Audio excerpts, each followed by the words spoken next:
Today we're going to be researching and choosing a niche for our project, building a new dropshipping store from scratch to hopefully making $100 a day.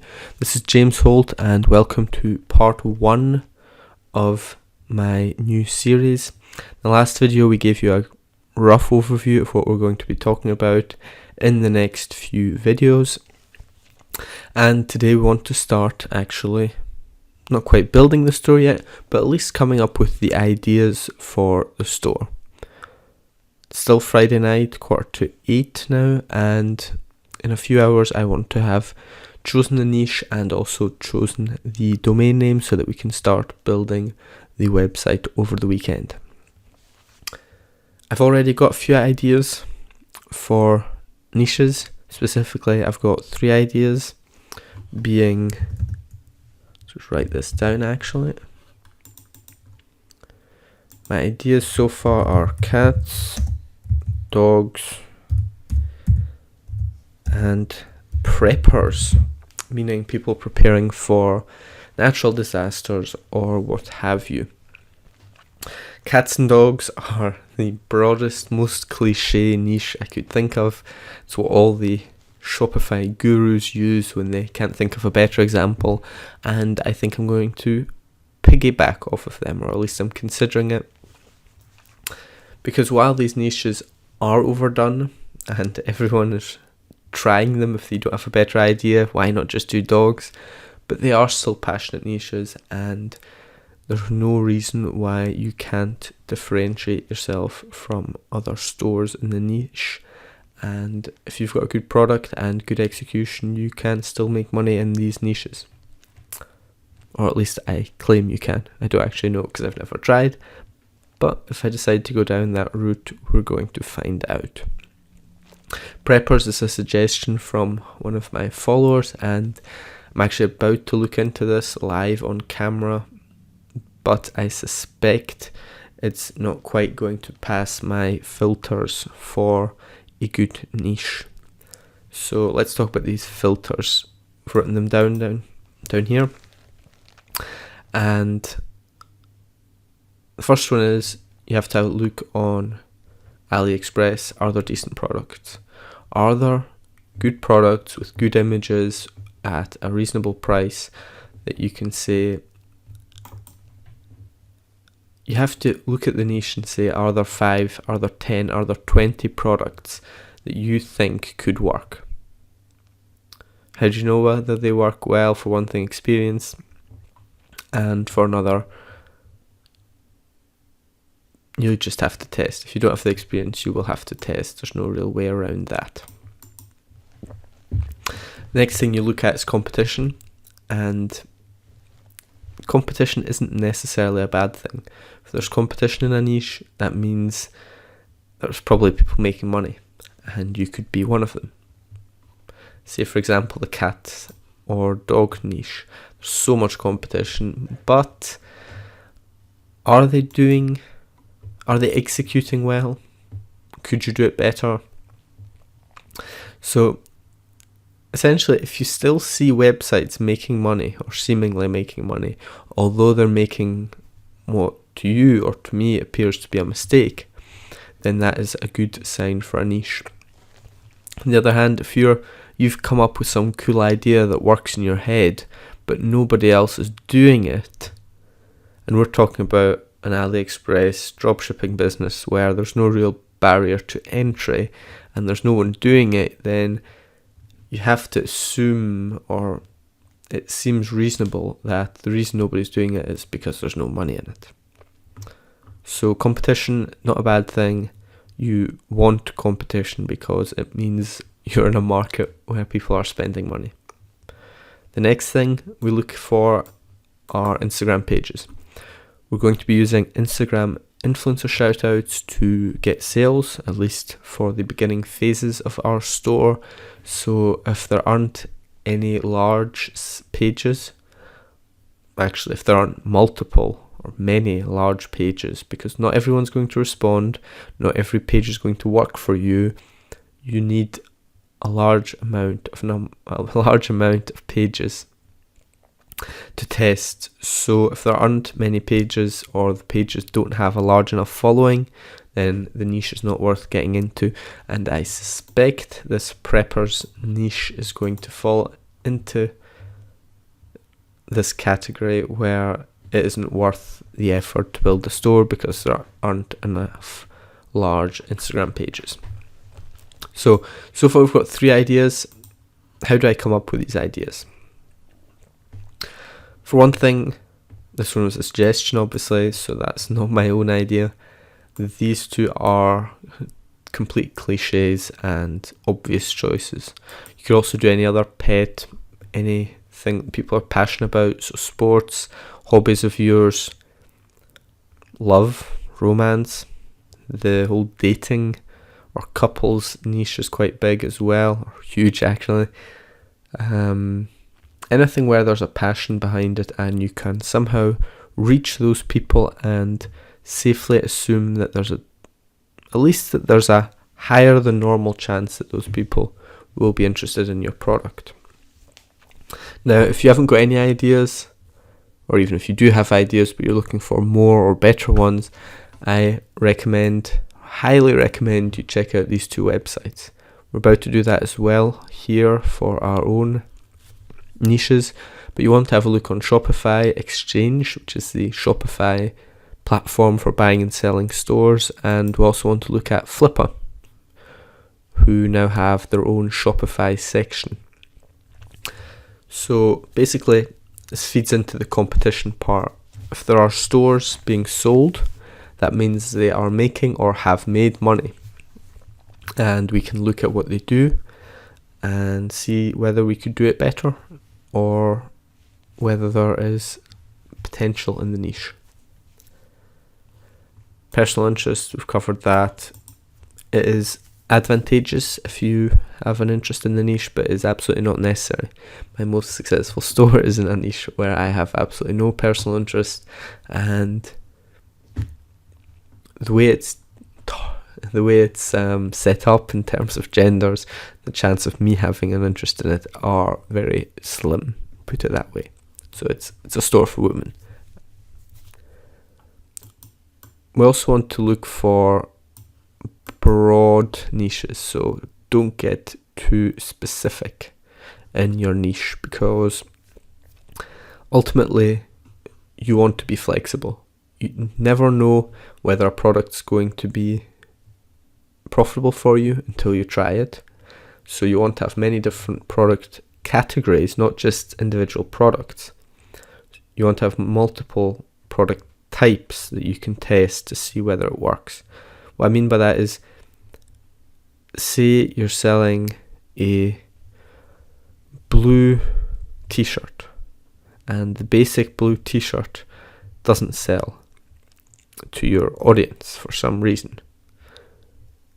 You don't want to then test a red shirt, a yellow shirt, a green shirt and a pink shirt, because chances are the problem isn't just the colour of the shirt.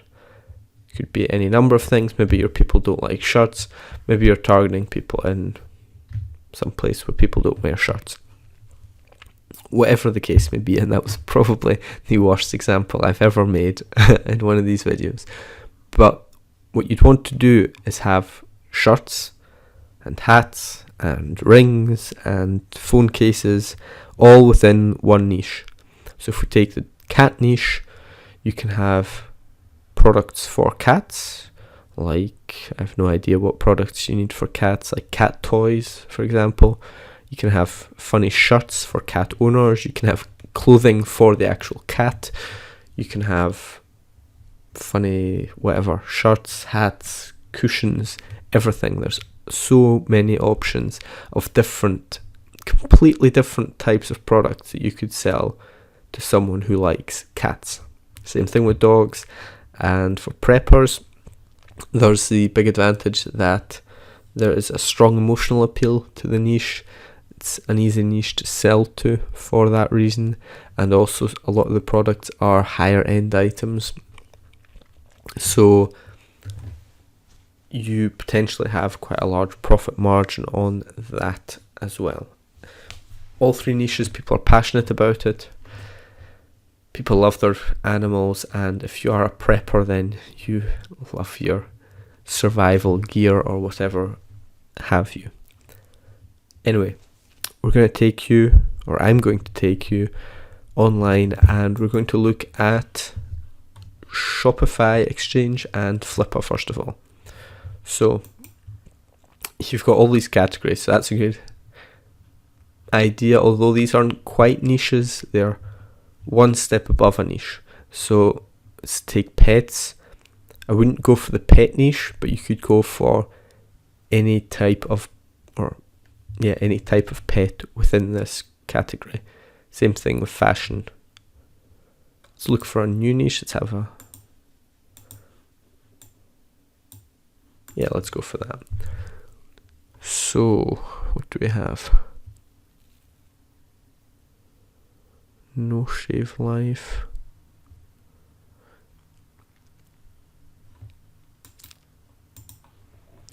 So you basically just start opening these stores and having a look. I've actually looked at this store. This I don't think is a dropshipping store, at least not dropshipping from AliExpress, because the shipping times are shorter. Everything is dropship, that's good. So, okay, that's not so good. So they've had lots of sales but then died off. So we probably can't learn anything interesting from this site. So fresh Christianity or any religion could be a good niche. Just add that to the potential ones. So this is basically how I go about finding the broad niche, and once I have these, I might open them up, take a look at the store, and then I use a cool tool I've got called intelligence. Spelling's a little off, it's not intelligence correctly spelled. That's it there. What this tool does is it shows you, or at least an estimate of the best selling products on that page, or on that store rather, and I've tested it with my own stores and it is fairly accurate.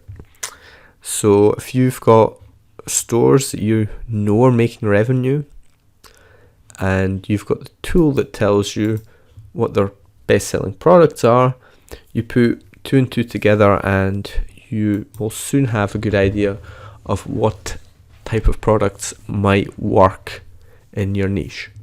And if you've got dropshipping stores that are dropshipping from AliExpress, then you can actually find the exact products and sell them on your own store. So this is essentially how I look at stores on these exchanges to find it. So you do the same thing on Flippa, of course. And keep in mind, these stores I showed you here, this is just one category. There's a lot of categories and you can really learn a lot by looking at these other stores. Second source would be Flippa. Here you want to set the monthly profit up a bit. And I'm not telling you to buy one of these sites, although I have done that and it has worked wonderfully. But I'm just telling you to have a look at it and see if you can get any inspiration from it. We got here, net profit 1.7 thousand. Streetwear. It's not much of a niche, but it'll serve. So the site I wanted to use to show you intelligence doesn't work for some reason. Let's try and refresh the page if it works now. This happens sometimes, or with some stores rather. Let's see if I can find an example to show you how the tool works.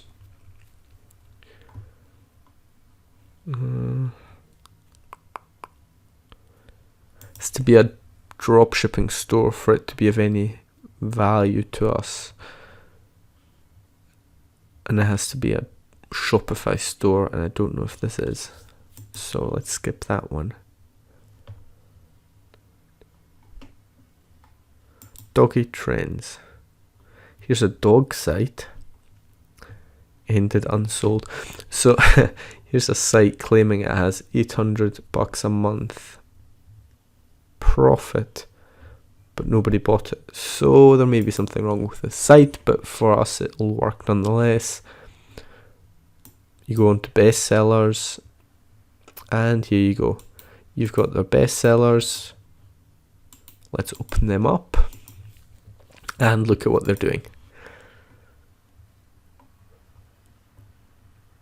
This is, by the way, also how I learned to write good copy and how I pick up new tricks as I go along. Because if you look at these best-selling products, obviously what they're saying here and the tools and settings they're using, they work, because that's why they're a best-selling product. You see they've got the reviews. This is a good page. There's nothing I could advise him to do any better.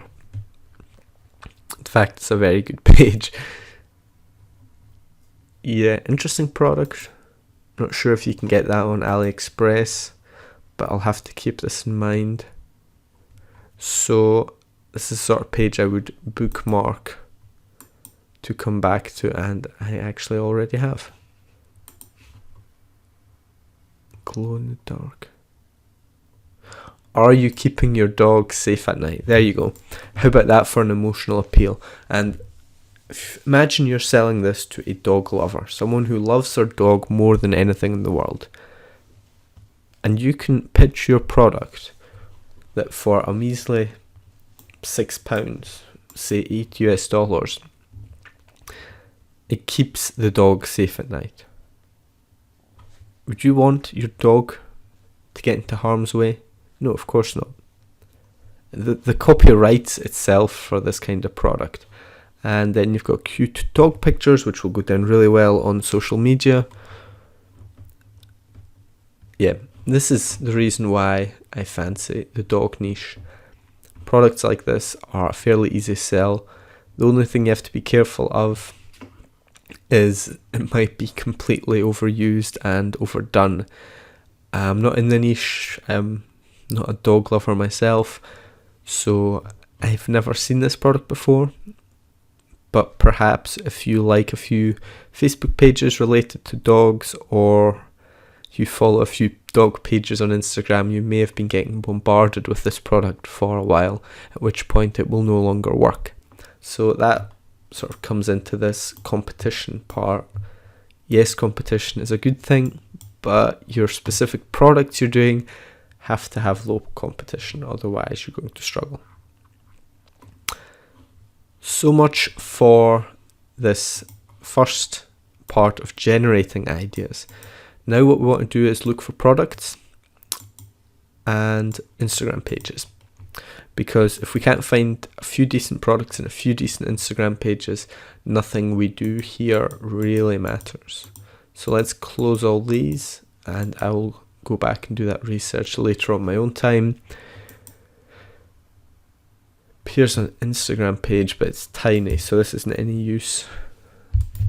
Open the hashtag and open a few pages here. Just have a look.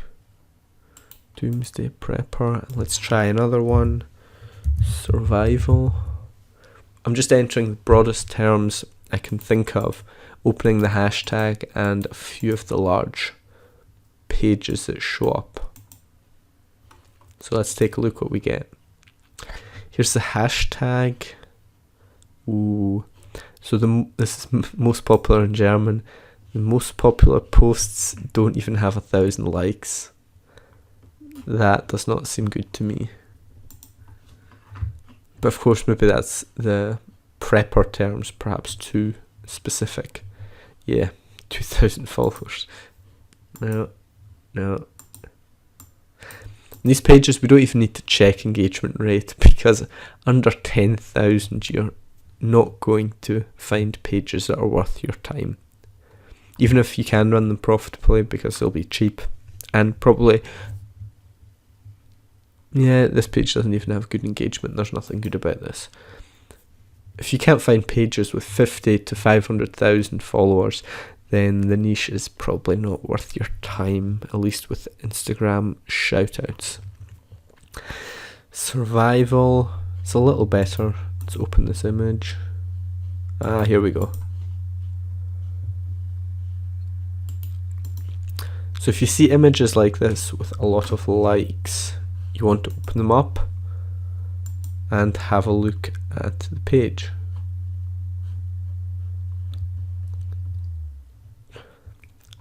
Okay, this looks decent. Now, I don't know whether they accept promos, but it's still quite small actually. If you could find a lot of pages like this, it would be worth it because it's got decent engagement.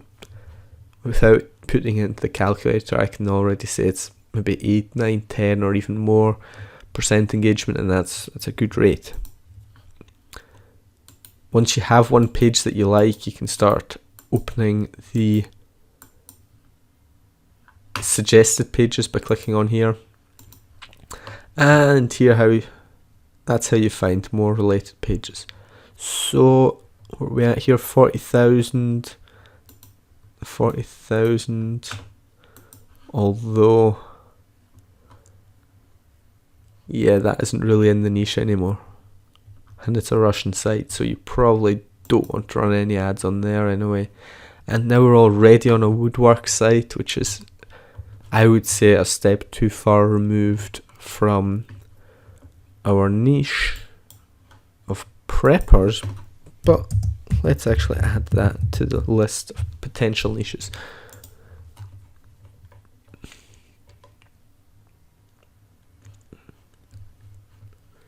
Yeah, so I mean, if you're in the woodwork niche, this is a cool site or a cool Instagram page for you to run shoutouts on.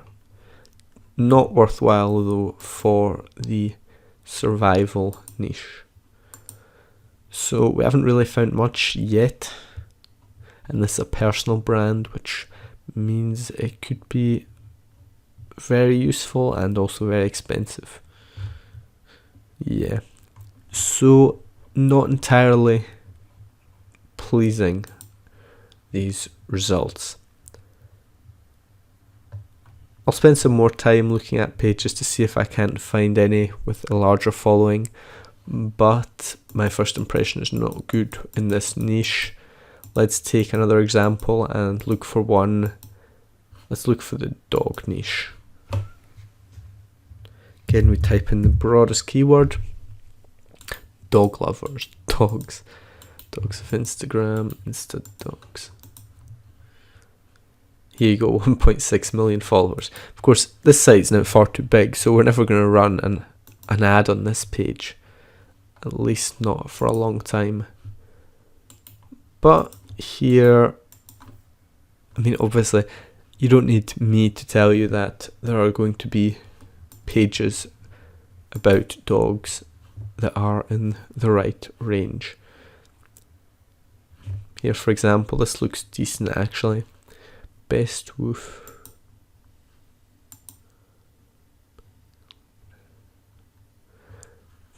Got a feeling this page doesn't accept the influencer shoutouts, but let's throw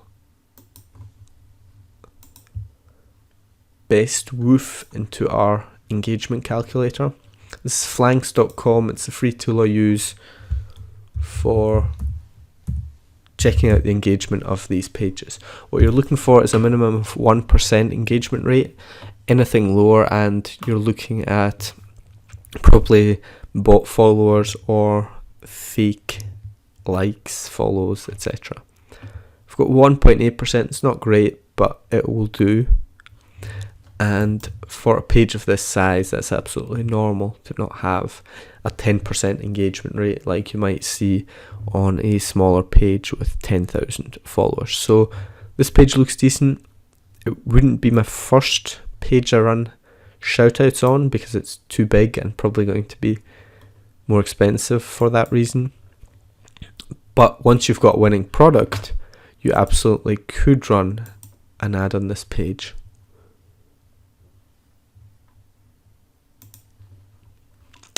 So That's so much for checking out Instagram. Now we want to look at...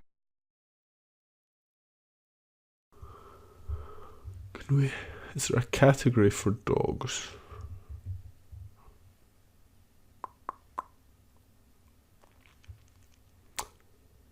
I'm not honestly sure whether there is a category for dogs or not. Let's enter dogs and see whether we get them all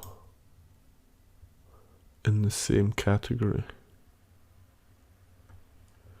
What I've done now is I've just entered the most generic term, again, dogs, and dog coats and jackets, dog collars.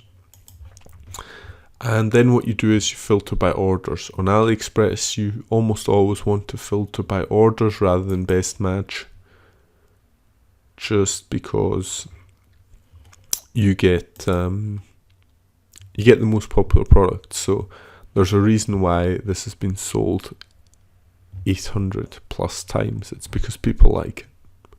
And if people like it on AliExpress, people will probably also like it on your store. Of course, it's not quite as easy as just grabbing the best-selling item, throwing it on your store and expecting to make money. That's not how it works. Don't get it twisted in that sense. But it's certainly a good indication. These products look good, but they're all very similar. So these all seem to be sort of bowls for dogs to get their food and water, which is a product that might work, but it's only one product. So I'd want to see a few different products before I get into the niche, and here we have it. So we've got these LED dog collars that we saw on the other site, or at least a similar version, and here you can see it, 16,700 orders. So these are obviously very popular. So that's one product type. Then we've got the bowl as a second product type. We've got clothing for the dog, third product type. Then we've got sort of, was it an accessory for the dogs? That's sort of a collar or something.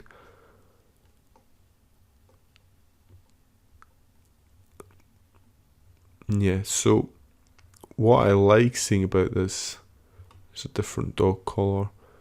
What I like seeing about this is that there are many different product types. So these are all completely unique products. They're not similar. So if you try this product, it doesn't work, there's every chance that this one might, because they're just completely different.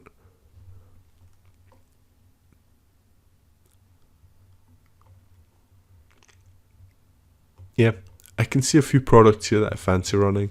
Obviously, this dog collar, or one of these LED dog collars that we saw, and I think a cute dog shirt or hoodie like that could also work. Again, I'm thinking of the emotional sales triggers I could throw into it, appeal to the sense of wanting to keep your dog warm, keeping it safe. That's a good sales message for someone who loves their dog, and I think that could work well. Your dog collars. Yeah, so in the dog niche, obviously we have many different products. It's a very broad niche, and lack of product choice is not going to be your problem here.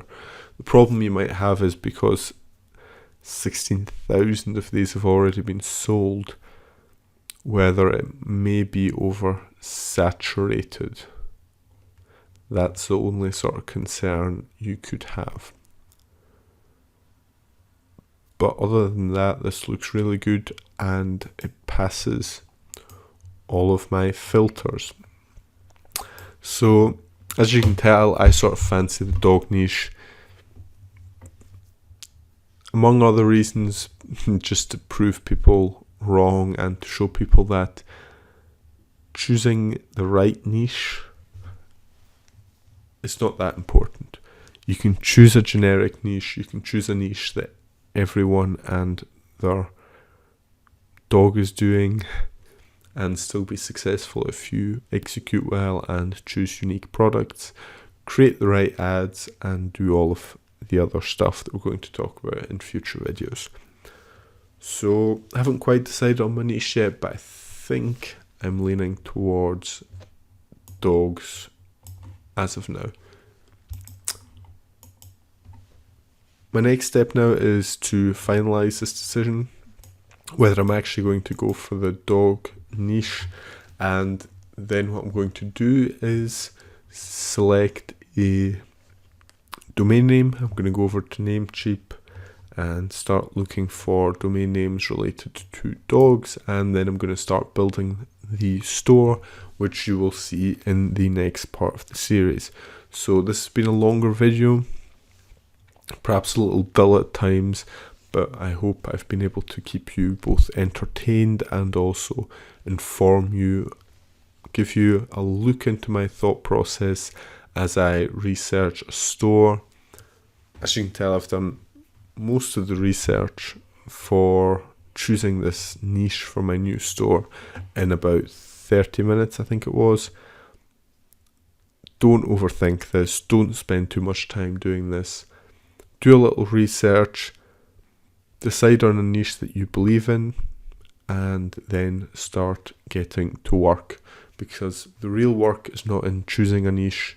It's not about dreaming up a cool domain name and thinking of all the products you can sell. The real work